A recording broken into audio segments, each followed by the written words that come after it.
السلام عليكم ورحمة الله وبركاته. إن الحمد لله نحمده ونستعينه ونستغفره ونعوذ بالله من شرور أنفسنا وسيئات أعمالنا. من يهده الله فلا مضل له ومن يضلله فلا هادي له. أشهد أن لا إله إلا الله وحده لا شريك له وأشهد أن محمدا عبده ورسوله. أما بعد فإن أصدق الحديث كتاب الله وخير الهدي هدي محمد صلى الله عليه وسلم وشر الأمور محدثاتها فإن كل محدثة بدعة وكل بدعة ضلالة وكل ضلالة في النار. Hadirin kaum muslimin rahimakumullahu jami'an. Agama Islam adalah sumbernya dari Allah Subhanahu wa taala.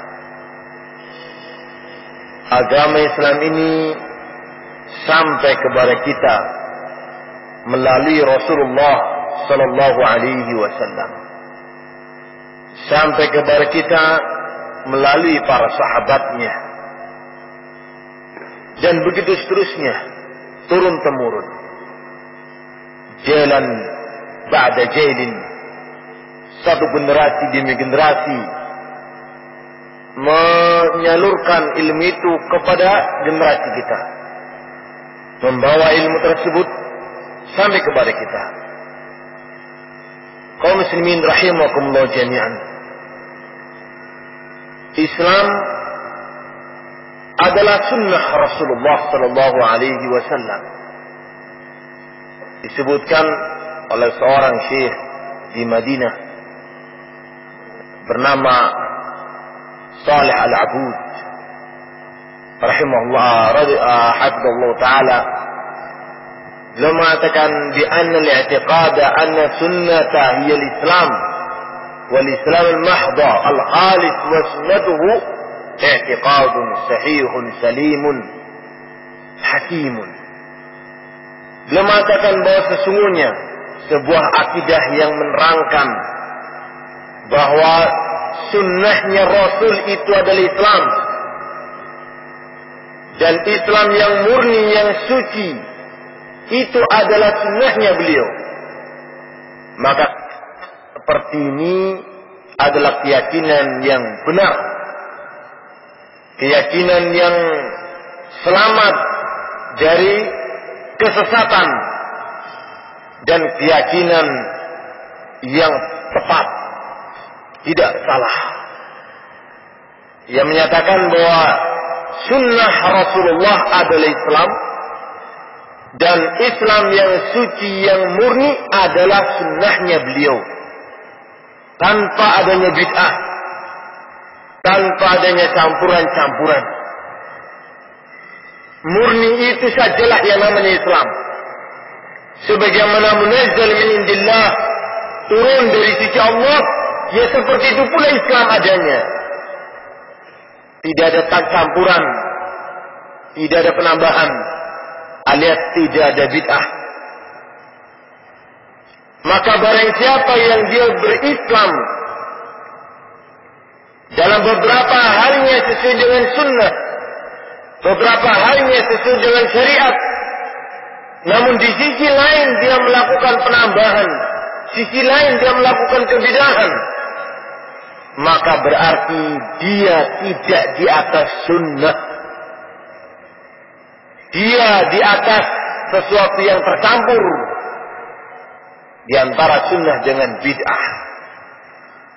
Maka hal itu bukanlah Islam, tapi campuran dari al-haq dan al-batil, di mana Allah telah menyebutkan wala talbisul haqqa bil batil wa taktumul haqq wa antum ta'lamun.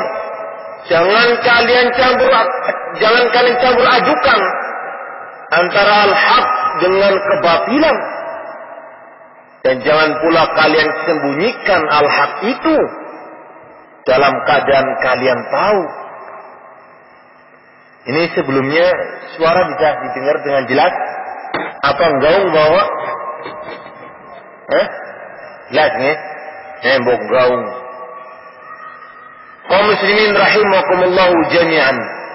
Sehingga sekali lagi, sunni, seorang yang berada di atas sunnah, itu maksudnya semata di atas sunnah, tanpa adanya campuran kebidahan-kebidahan. Jika ada campuran antara beberapa amalannya sesuai dengan sunnah, namun ada beberapa yang bid'ah, maka ini bukan ahli sunnah, bukan sunni, namun tercampur padanya antara hak dan al-batil. Dan inilah kebiasaannya ahlul bid'ah, mencampur al-haq dengan al-batil, supaya manusia menyangka batil itu adalah al-haq juga. Hadirin kaum muslimin rahimakumullah jami'an. Di zaman Rasulullah muncul benih-benih kebidahan yang disebutkan langsung oleh Rasulullah. Pada mereka tercampur hakun dan tercampur batilun. Ini betul-betul pahami, betul-betul ya. Ini sebagai mukaddimah kepada apa yang nanti kita akan bahas. Yaitu apa? Ucapan Rasulullah tentang kaum Khawarij. Ketika beliau berbicara tentang Dzul Khuwaisirah, sayakhruju min diti hadzal rajul qaumun tahqiruna salatakum wa salatihim wa siyamakum wa siyamihim yaqra'una al-Qur'an la yujawizu hanajirahum. Rasul memberitahukan kepada para sahabat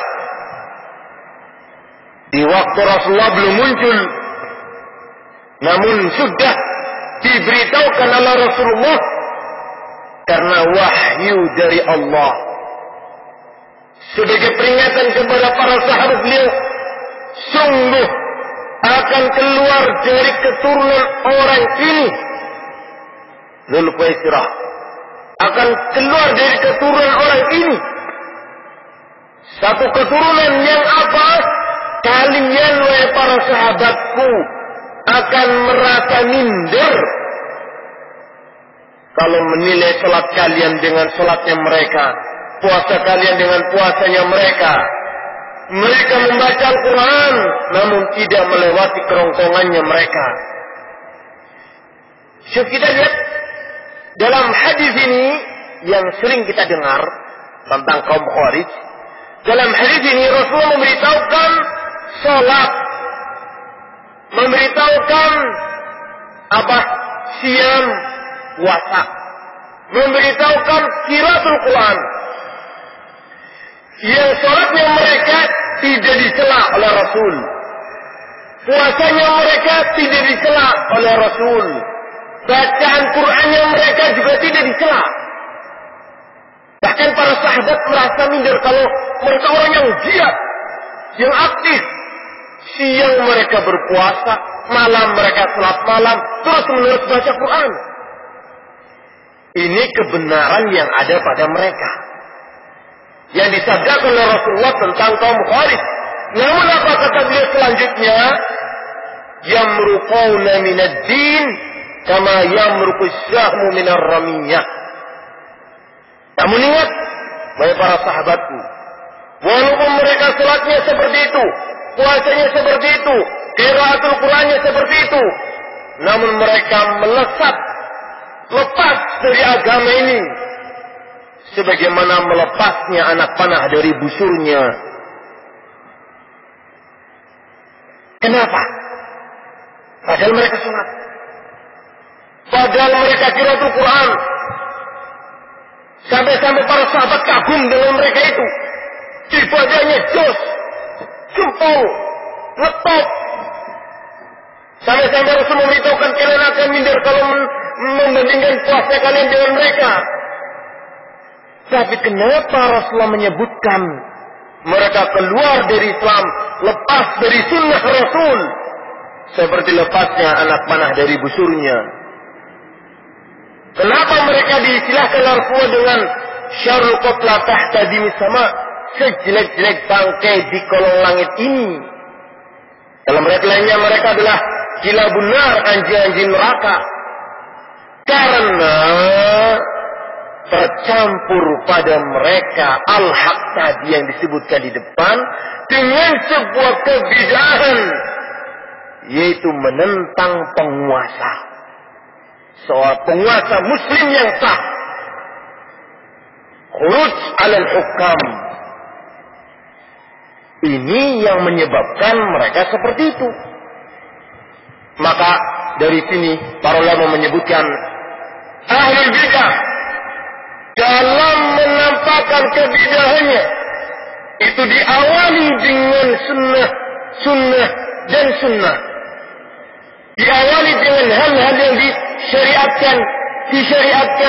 disyariatkan untuk kemudian diterima oleh masyarakat. Dimasukkanlah racun bid'ah setelahnya.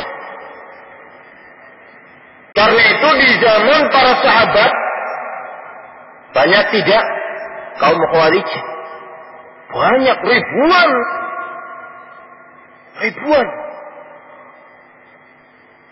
Orang-orang ribuan itu yang mereka berkumpul di Harura ketika mau memerangi Ali bin Abi Thalib. Kisah Ibn Abbas datang kepada mereka menasihati. Ini kejadian yang sangat tercatat dalam sejarah.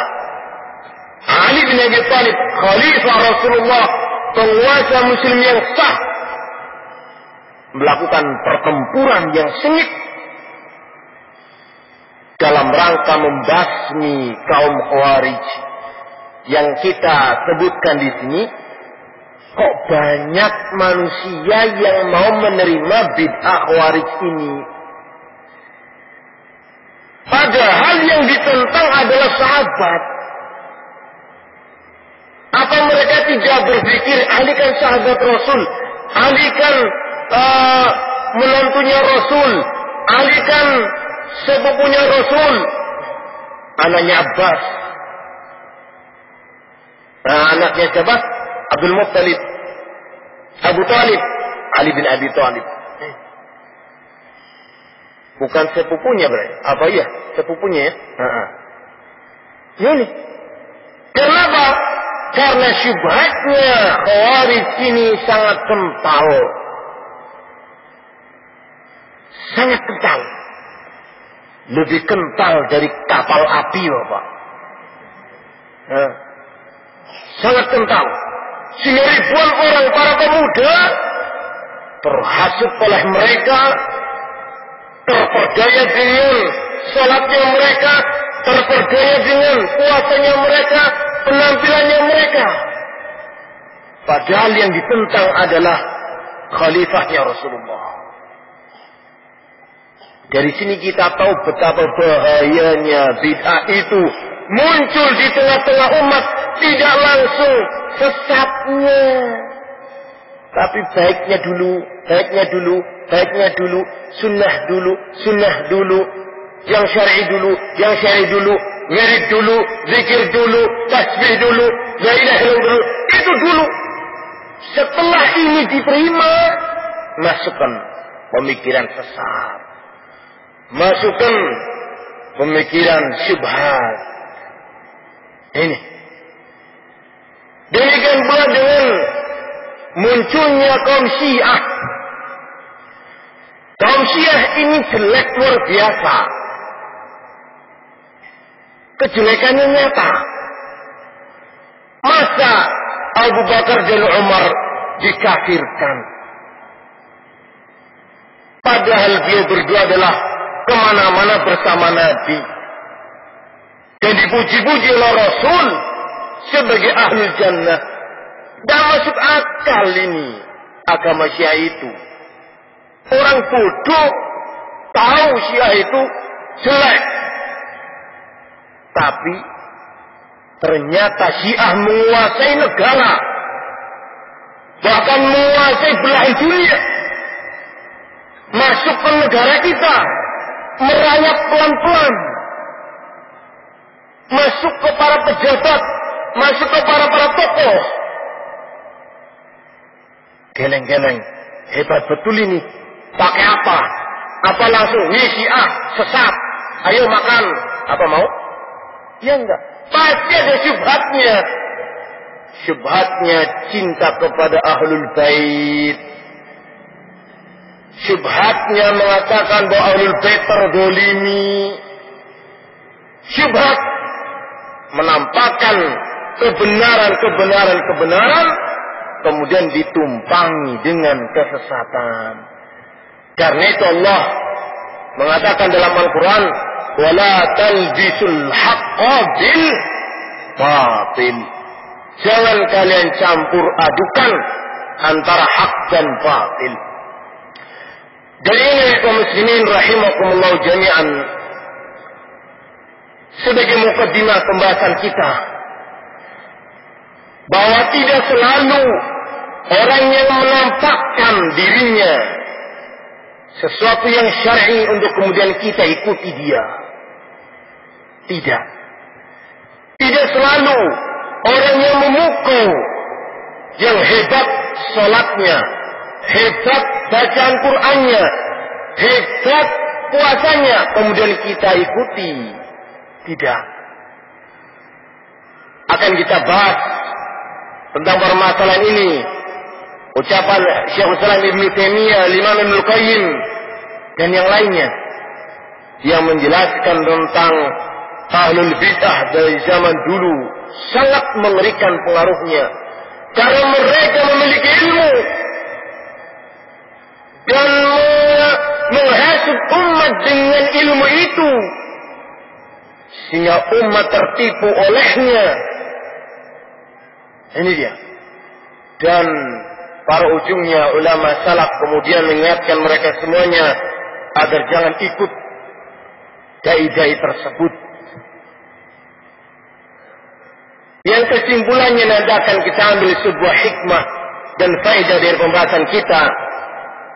Marilah kita berhati-hati dari orang-orang yang menampakkan dirinya di atas al-haq, menampakkan dirinya di atas kebenaran, namun hakikatnya membawa racun yang akan membunuh kita dan akan menyeret kita ke jurang kebidahan dan kehancuran. Apakah itu ada di zaman para salaf dulu? Ada, wahai kaum muslimin. Orang-orang yang memiliki retorika yang bagus, kalau membaca Al-Quran menangis, puasanya luar biasa, sholatnya memukul, umat terbawa olehnya. Namun para ulama salaf begitu melihat orang ini padanya terdapat bid'ah, maka para ulama berbicara tentang orang ini dan mengingatkan umat dari bahaya orang ini. Jangan tertipu dengan zahirnya, jangan tertipu dengan amal solehnya ketika orang itu membawa kebid'ahan. Bisa difahami kaum muslimin? Sekali lagi, Islam itu adalah sunnah Rasul. Sunnah Rasul itu adalah Islam. Jika tercampur, maka itu bukanlah pengikut sunnah. Karena itu marilah kita waspada dan selalu mawas diri, selalu meneliti amalan-amalan kita, etika kita. Jangan-jangan ada di antara yang kita lakukan itu ternyata menyimpang. Hadirin kaum muslimin rahimakumullah jami'an.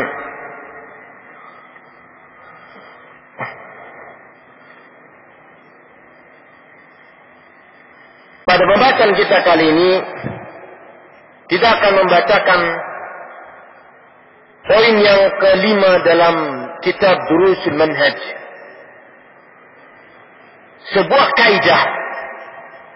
kaidah penting dalam agama kita dalam rangka menyelamatkan diri kita dari kesesatan.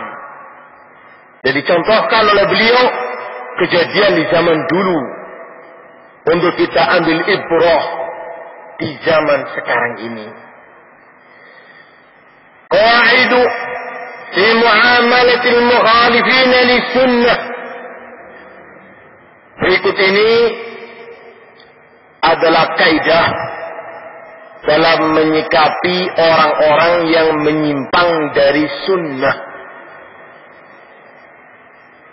Kaidah dalam menyikapi orang-orang yang menyimpang dari sunnah, yang menampakkan dirinya kebaikan. Menampakkan dirinya kebaikan. Sampai-sampai para ulama menyatakan rajul thiqatun, orang ini terpercaya. Tapi para ulama memperingatkan umat dari bahaya orang tersebut. Sehingga pembahasan kita sekali lagi tentang apa? Kaidah dalam menyikapi seorang yang mengaku di atas sunnah, namun dia membawa kesesatan. Bisa dipahami hadirin? Ya. Kata beliau, kaidah yang pertama, la yunzar ila al-insani min ahli sunnati aw usulihi bi za'mih.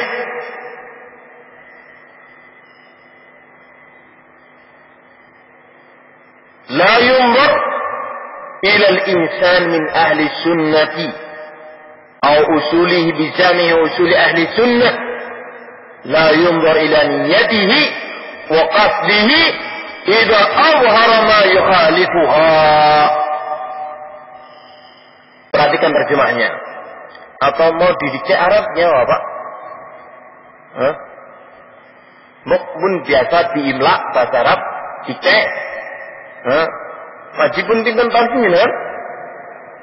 Nulis Arab gareng seket, no? Nah. Ya jadomai ya, jadomai. Malah bubar.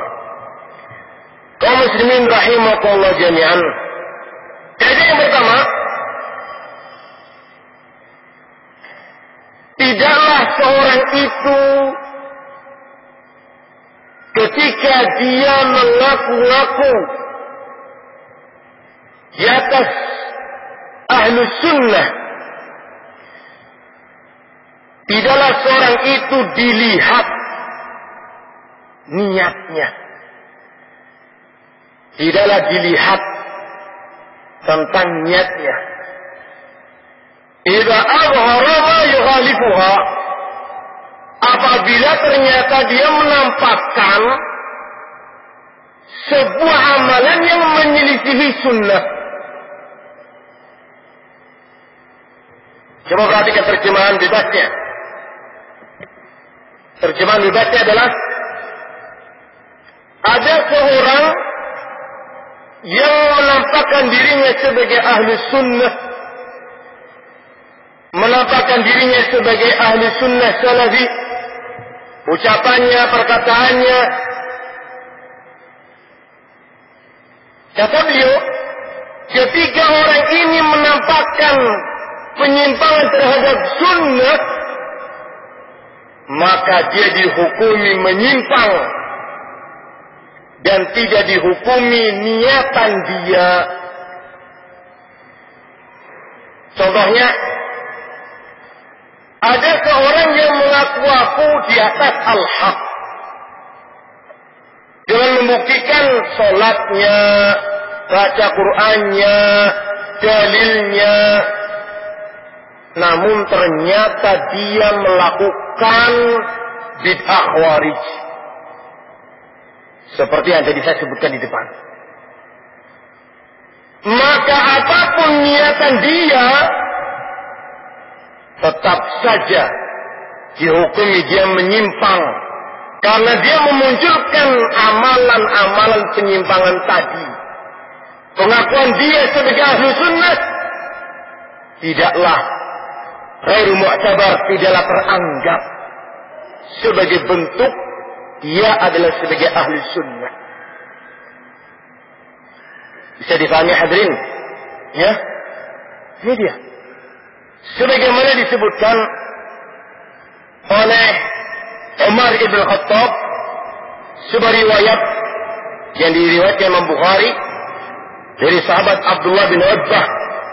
Qala beliau mengatakan sami'tu Umar bin Khattab radhiyallahu anhu yaqul inna unasan kanu yukhaduna bil wahyi fi ahdi Rasulillah wa inna al wahya qad inqata'a wa inna ma na'khudhukum al-an bima dhahara lana min a'malikum faman adhara lana khairan amannahu wa qarabnahu wa laysa ilayna min sariratihi shay' wallahu yuhasibu sariratahu wa man adhara lana su'an lam na'manhu wa in qala inna sariratahu hasanah. Umar ibn Khattab mengatakan, sesungguhnya manusia di zaman Rasul dihukumi dengan wahyu.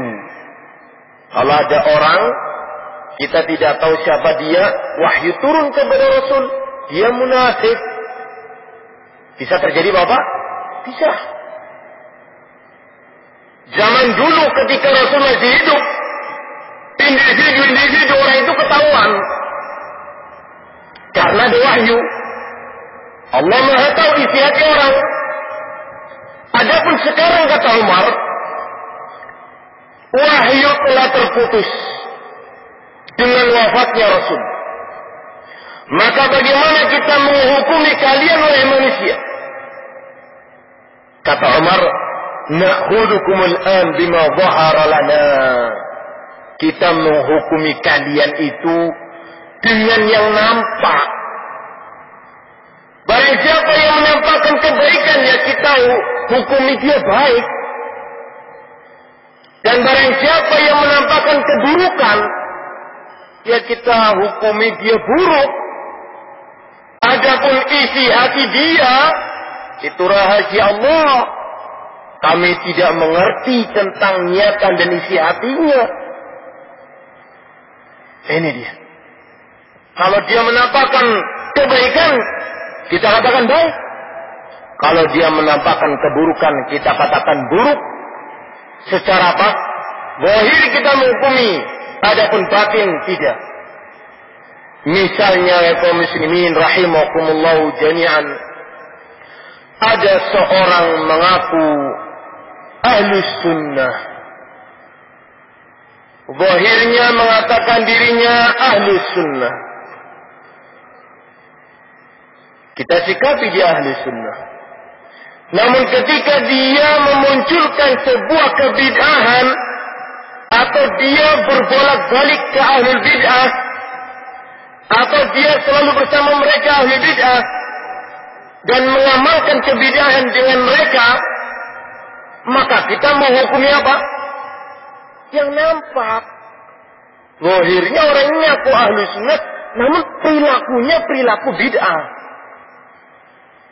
Perbuatannya perbuatan yang diadakan. Ngaku Ahlus Sunnah namun bergaulnya dengan Ahlu Bid'ah. Kita hukumi secara zahir.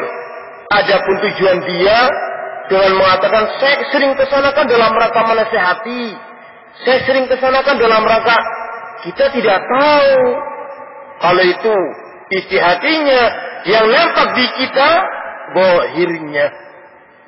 Maka kita menghukumi apa? Zahirnya.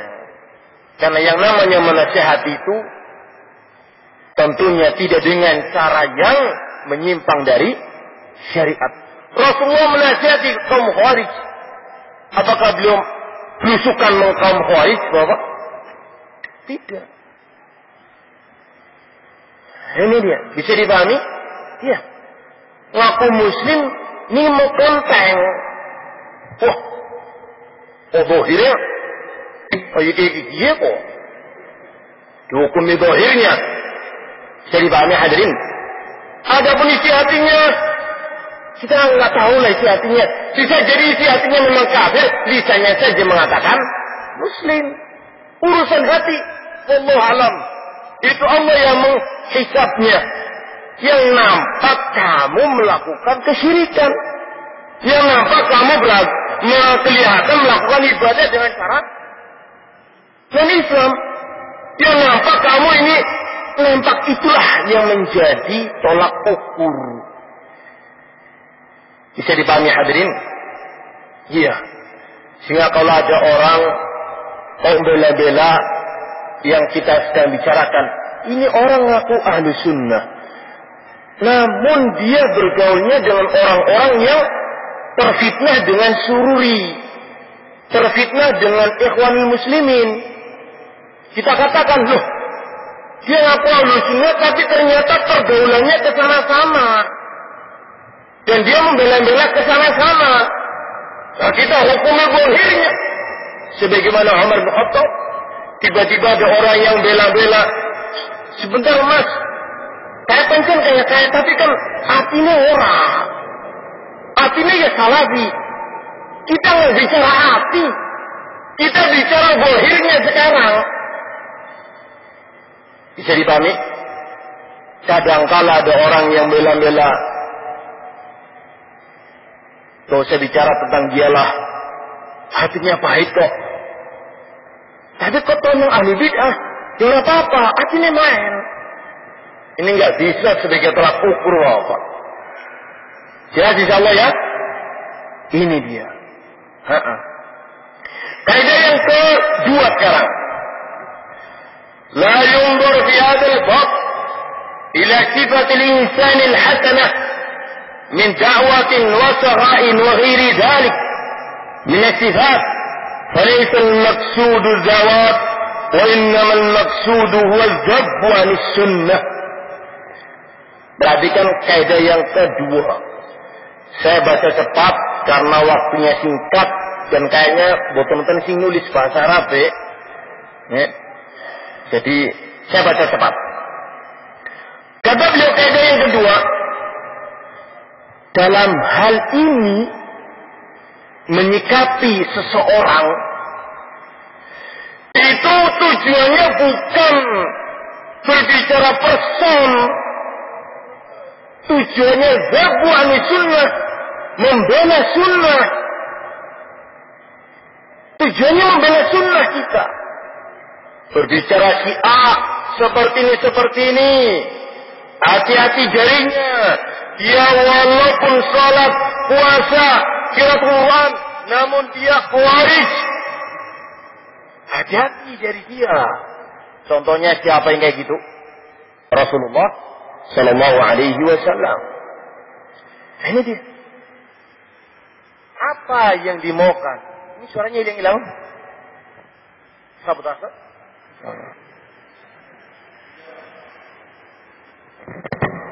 Kita lanjutkan. Rasulullah Sallallahu Alaihi Wasallam mengingatkan para sahabatnya dari bahaya khawarij. Perhatikan di sini, jangan ke sana. Dalam rangka apa itu? Dalam rangka membantu sunnah, membela sunnah, menerangkan dan memelihara, merawat, menjaga sunnah. Jangan sampai umat tercampur pemikirannya dengan bid'ahnya khawarij, sehingga sunnah itu seperti ini. Mereka walaupun sholat, ya memang itu sunnah Nabi. Mereka walaupun puasa, memang sunnah Nabi. Tapi mereka tercampur dengan bid'ah, khuruj alal hukam. Ini tujuan menerangkan tentang tokoh-tokoh sesat. Dalam rangka apa? Melindungi sunnah, menjaga sunnah, membantu sunnah, agar sunnah ini tetap murni, tidak tercampur-campur. Nah, kata beliau, kaidah yang kedua dalam hal ini, seorang itu tidak dilihat sifatnya. Sifatnya dermawan, sifatnya loman, sifatnya hasanah, baik. Itu nggak dilihat itunya. Tapi dilihat tentang Dia berprinsip dengan prinsip ahlu sunnah beneran atau tercampur dengan kebidahan. Dalam hal ini orang itu tidak dinilai dari sisi sifat dan perilakunya itu saja. Ya. Saya sebutkan contoh. Contoh kisah seorang yang bernama Al-Hasan ibn Saleh. Al-Hasan ibn Saleh ini dikatakan Imam Az-Zahabi. Dipuji Al-Hasan ibn Saleh. Bukan Al-Hasan Al-Basri. Bukan ya. Al-Hasan ibn Saleh. Orang ini dipuji-puji oleh para ulama. Karena apa? Kebaikan dia dalam hal sholat malamnya, qiraatul Qur'annya, puasanya, tawadhu'nya, ilmunya, dipuji-puji oleh para ulama. Di antara pujiannya dikatakan Imam Abi Sulaiman Ad-Darani, Al-Imam Darani, memuji Al-Hasan ibn Saleh ini dengan mengatakan, "Ma ra'aitu min al-ghafi azhar alayya min Al-Hasan ibn Saleh." Aku tidak pernah menjumpai seorang yang memiliki rasa khauf, rasa takut kepada Allah melebihi Al-Hasan ibn Saleh ini. Karena kalau setiap membaca Al-Quran dalam sholatnya selalu menangis orang ini. Memahami maknanya, terdorong untuk meresapi, nangis dalam sholatnya. Siapa namanya? Al-Hasan ibn Saleh. Dipuji juga oleh Imam Abu Hatim. Al-Hasan ibn Saleh thiqatun, orang yang thiqah, terpercaya.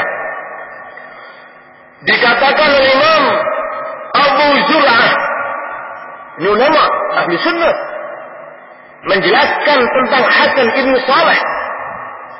Abu Zur'ah mengatakan, Al-Hasan ibn Saleh ini terkumpul padanya ijtama fil Hasan itqanun wa fiqhun wa ibadatun wa zuhdun.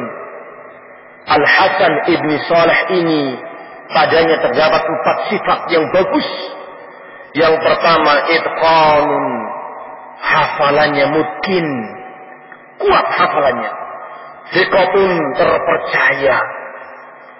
Dia adalah seorang ibad, padanya terdapat sifat ahli ibadah. Dan dia zuhud. Masya Allah. Ini Hasan ibn Saleh di awal-awalnya. Kira-kira kalau ada orang seperti ini, kita ikut nggak Pak? Hah? Ikut nggak kira-kira? Ikut tidak?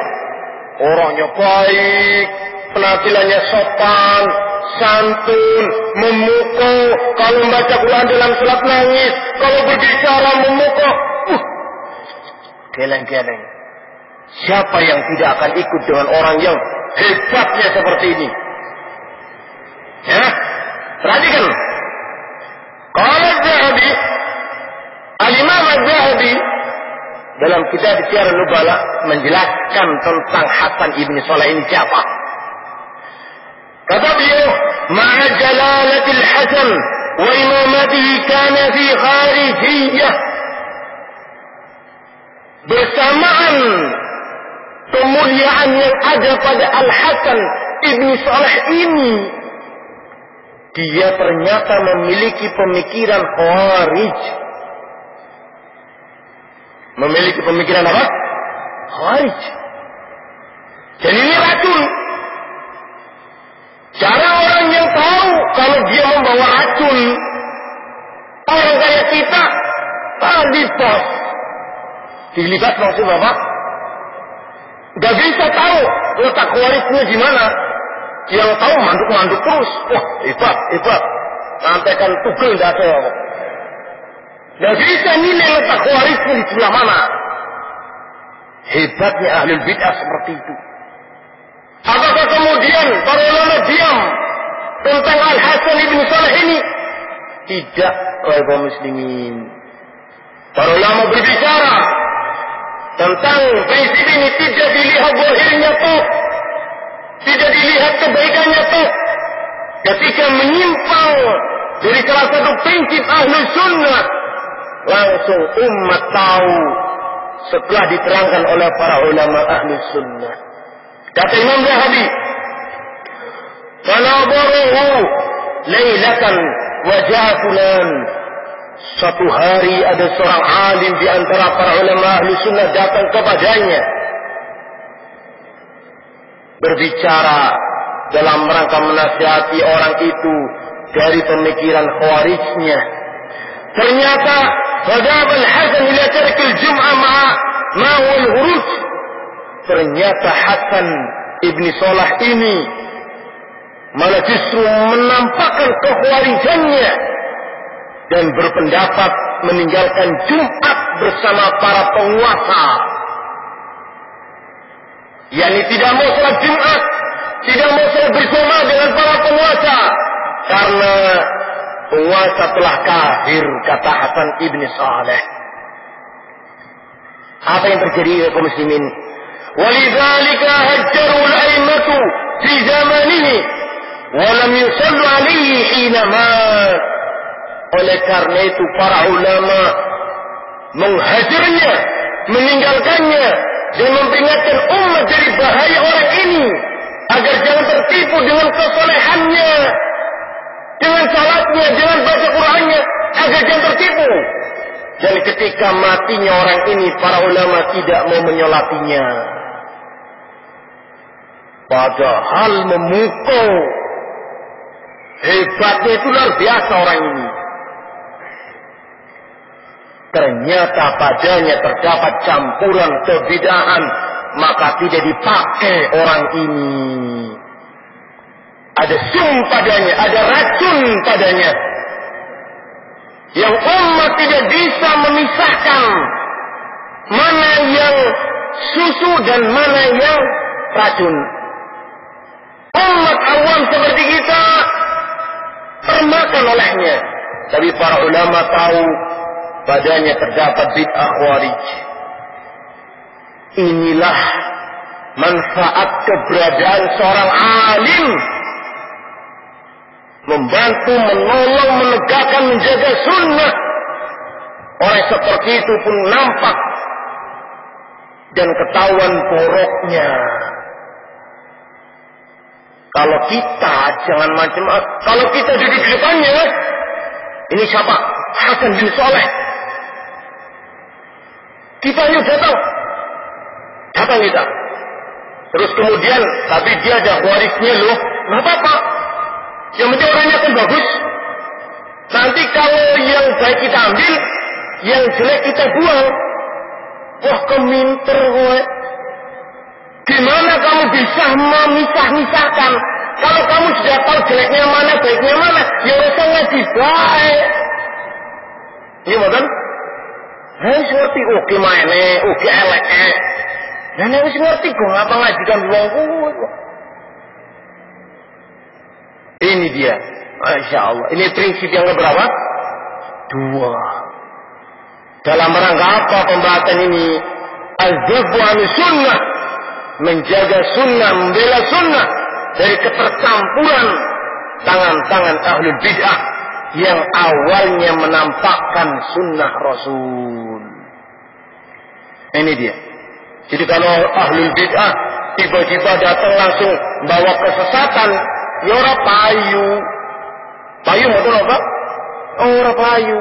Wahai kaum muslimin, jalan kami menuju neraka. Ayo siapa mau ikut? Ora payu. Inilah dia. Ya. Kemudian contoh yang lainnya, Al-Imam Hafiz Ibn Hajar Al-Asqalani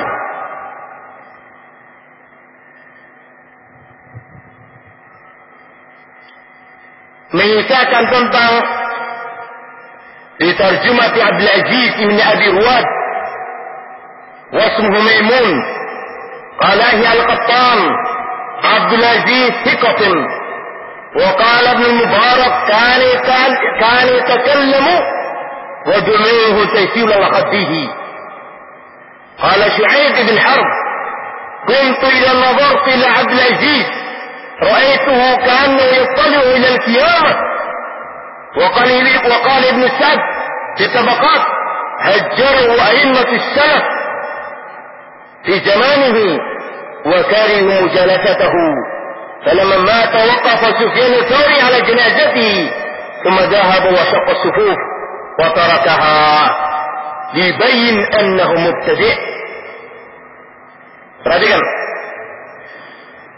Al-Imam Ibn Hajar Al-Asqalani menyisahkan dulu ada seorang tokoh yang bernama Abdul Aziz Ibn Abi Ruwad. Abdul Aziz Ibn Abi Ruwad namanya adalah Maimun. Qala Yahya Al-Qattan,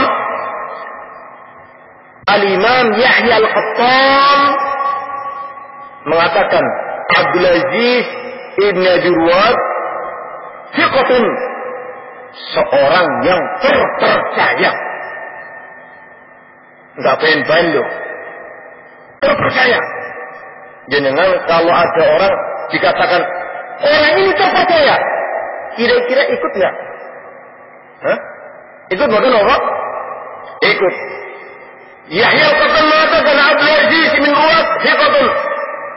Al-Imam Ibn Mubarak mengatakan kana yatakallamu wa du'umu'uhu tasilu fi khaddihi.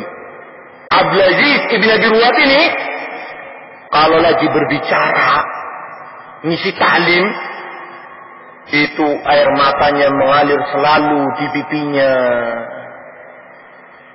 Kira-kira jenengan terpukau mboten? Terpukau mboten apa? Terpukau. Melu nangis. Anu ora paham bahasa Arab yen deleng nangis, melu nangis. Kesetrum nangis terus. Ini. Masya Allah, luar biasa. Berbicaranya nangis. Orang akan mengatakan apa tentang dia? Jempolan, hebat, bagus, dan yang lainnya.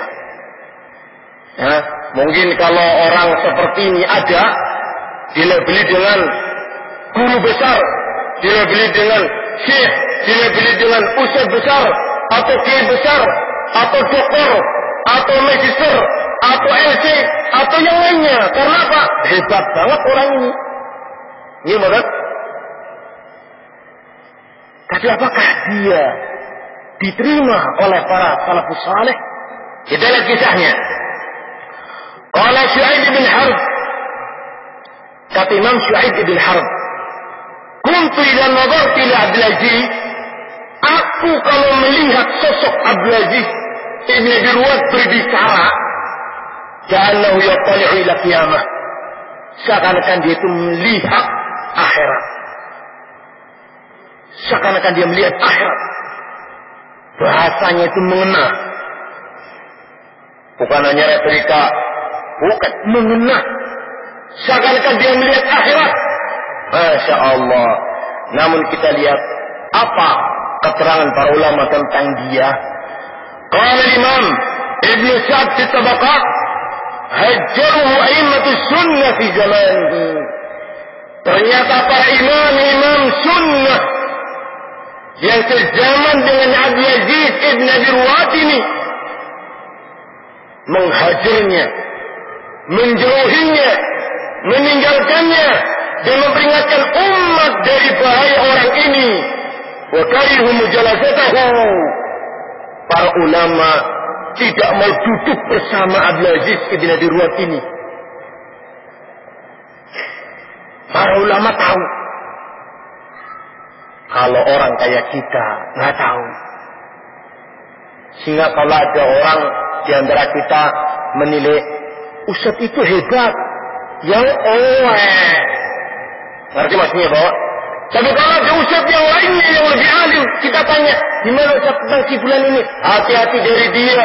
Dia walaupun menampakkan sunnah, namun padanya terdapat bid'ah. Sing dinggo sing di kok. Sing dinggo sing di. Apa jenengan? Menurutku main bae lho. Ya kowe.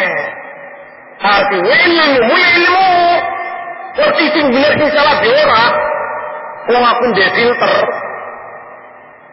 Tapi kalau seorang alim bisa mengerti syi'a alal batil. Walaupun begini, namun dia memiliki apa? Sum racun. Agak ikhwan. Bisa dipahami hadirin? Ternyata Abdul Aziz bin Abi Ruwat ini disikapi oleh Sufyan Ats-Tsauri dengan tegas. Kata beliau, ketika Abdul Aziz bin Abi Ruwat ini mati, kaum muslimin berbondong-bondong mau menyolatinya. Ketika sudah berbaris, bersaf-saf, apa yang dilakukan oleh alim Sufyan Ats-Tsauri ini?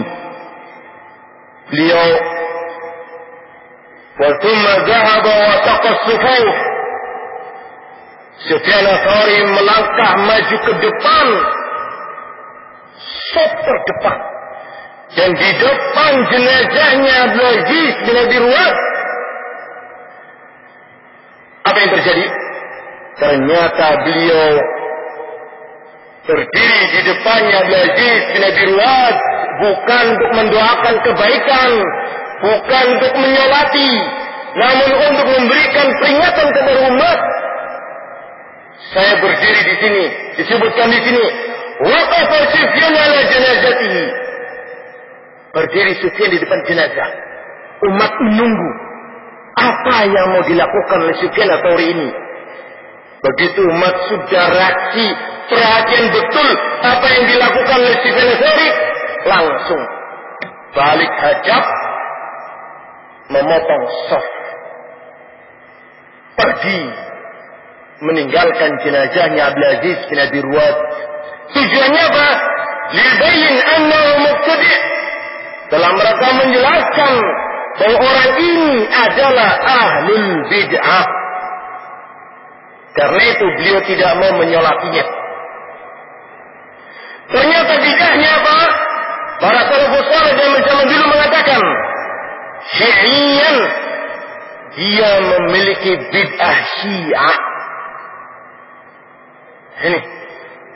Walau kana usul ahli sunnah wal jamaah, walaupun orang ini prinsipnya di antara prinsip-prinsip yang ada sesuai dengan ahlu sunnah, namun ketika dia lebih mengutamakan Ali daripada Abu Bakar dan Umar, ini sebagai bukti dia terkena penyakit Syiah. Wa kana yufaddil Aliyan ala Abi Bakr wa Umar. Orang ini ternyata lebih mengutamakan Ali bin Abi Thalib di atas Abu Bakar dan Umar, dan ini tanda kesyiahnya.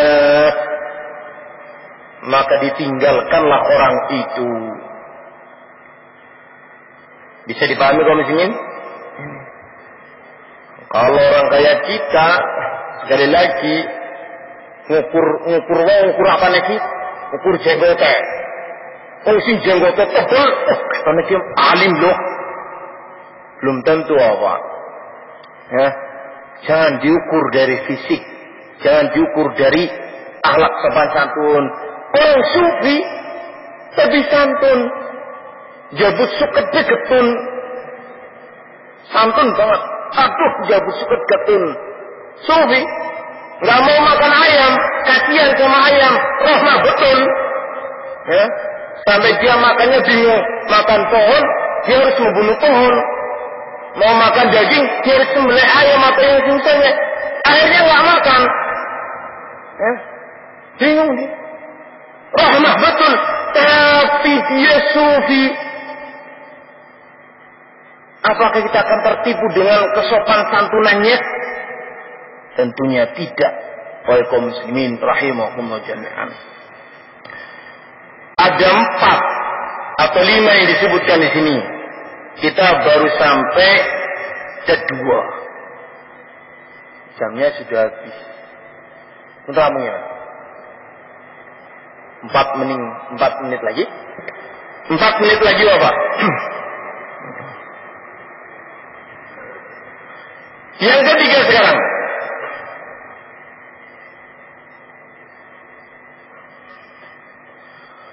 As-salisatu. Qaid atau kaidah yang ketiga adalah zaman insan annahu ya'khudhu bil kitab was sunnah la yakfi idza lam ya'mal bihima wa yadhuffu anhuma. Seseorang disangka oleh umat dia berpegang dengan Al-Quran dan As-Sunnah.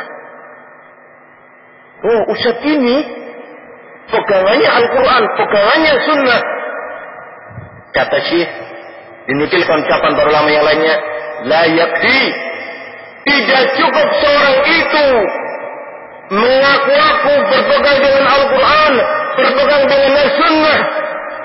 Di dalam ya'mal bihima, apabila ternyata dia tidak beramal dengan Al-Quran dan As-Sunnah. Wala yadhuffu anhuma, dan ternyata dia tidak membela Al-Quran dan As-Sunnah. Ini kaidah yang ketiga. Nggak cukup. Orang mengatakan, mari kita berpegang dengan Al-Quran, mari kita berpegang dengan Sunnah. Nggak cukup. Sampai dia mengamalkannya dan membela Sunnah. Kalau dia secara lisan kembali kepada Al-Quran, kembali kepada Sunnah, ternyata perbuatannya malah membela bid'ah, orang ini tidak tercatat sebagai ahli Sunnah. Yang namanya ahli bid'ah mengajaknya kemana, Bapak? Apa ada ahlul bid'ah? Wahai kaum muslimin, saya ajarkan Injil, Taurat, apa ada? Hah? Kalau kayak gitu bukannya ya bid'ah, kafir. Ahlul bid'ah itu secara lisan ya Al-Quran dibaca, ya hadis dibaca. Namun apakah dia ahlul Al-Quran dan ahlus Sunnah? Belum tentu. Sampai dia mengamalkan keduanya tanpa adanya unsur bid'ahnya. Dan dia betul-betul membela keduanya tanpa membela yang lainnya. Barulah dia dikatakan sebagai ahlus sunnah. Sekarang kan banyak orang-orang yang mengaku-ngaku salafi, mengaku-ngaku ahlus sunnah, ternyata lisan saja, perbuatannya malah justru mengopok-opok dakwah salafi. Ikhwan yang mengatakan masih ada waktu 1 menit. Ini tergesa-gesa nih, mau finish. Ada yang mengatakan salafi sekarang terpecah-pecah. Jawabannya secara singkat, karena waktunya singkat memang. Kalau enggak, saya sedikit memanjangkan tentang perkara ini. Jawabannya, salafi itu tidak pernah pecah. Karena salafi itu adalah wujud dari sabda Rasul, ma ana alaihi al-yawma wa ashabi. Salafi itu adalah sebuah ajaran yang aku dan para sahabatku di situ. Dari zaman Rasul sampai sekarang dia cuma satu. Adapun orang-orangnya yang ngaku salafi-salafi tadi, kalau dia betul-betul sesuai dengan ma ana alaihi al-yawma wa ashabi, mengikuti pelampau pengajaranku, bimbinganku dan para sahabatku di hari ini, maka dia salafi. Adapun orang yang ngaku salafi, namun dia ada penyimpangannya, ya ini bukan salafi. Jadi salafi itu nggak pernah pecah, mau ngebahas neko-neko. Wong salafi, tapi sekarang menyimpang. Dia bukan lagi salafi, dia di jalur yang bukan pada ma ana alaihi al-yawma wa ashabi. Bu gampang. Sahabat segi dulu sama kita, sekarang begitu. Bagaimana kalau dia menyimpang jauh keluar dari jalur ma ana alaihi al-yawma wa ashabi? Ya dia bukan lagi salafi, jangan dikatakan salafi pecah. Dia yang meninggalkan dakwah salafi. Bisa dipahami? seperti itu. Kayak ahli sunnah wal jamaah terpecah enggak? Terpecah. Ada yang ahli bid'ah ngaku ahli sunnah, ahli bid'ah ini ngaku ahli sunnah. Ada yang mengaku aswaja, ada yang mengaku ahli sunnah, dia mengaku ahli jamaah, ada yang mengaku jamaah sunnah, ada yang mengaku ahli sunnah. Ya satu, mereka ini adalah ahli bid'ah yang ada sesatnya, ngaku di atas ahli sunnah. Apakah dikatakan ahli sunnah pecah? Tidak. Dakwah salafi, dakwah sunnah dari dulu sampai sekarang satu, yaitu ma'ana alihil yawma wa ashabi. Ajaran sudah dari dulu, masa mau pecah sekarang? Mikir. Paham kan? Ajarannya Rasul di zaman dulu, Rasulnya sudah wafat. Apa mungkin pecah? Tidak. Wallahu a'lam bishawab. Ini yang bisa kami sampaikan. Mudah-mudahan ada manfaatnya. Kita tutup dengan doa kafarat majlis. Subhanallah. Assalamualaikum warahmatullahi wabarakatuh.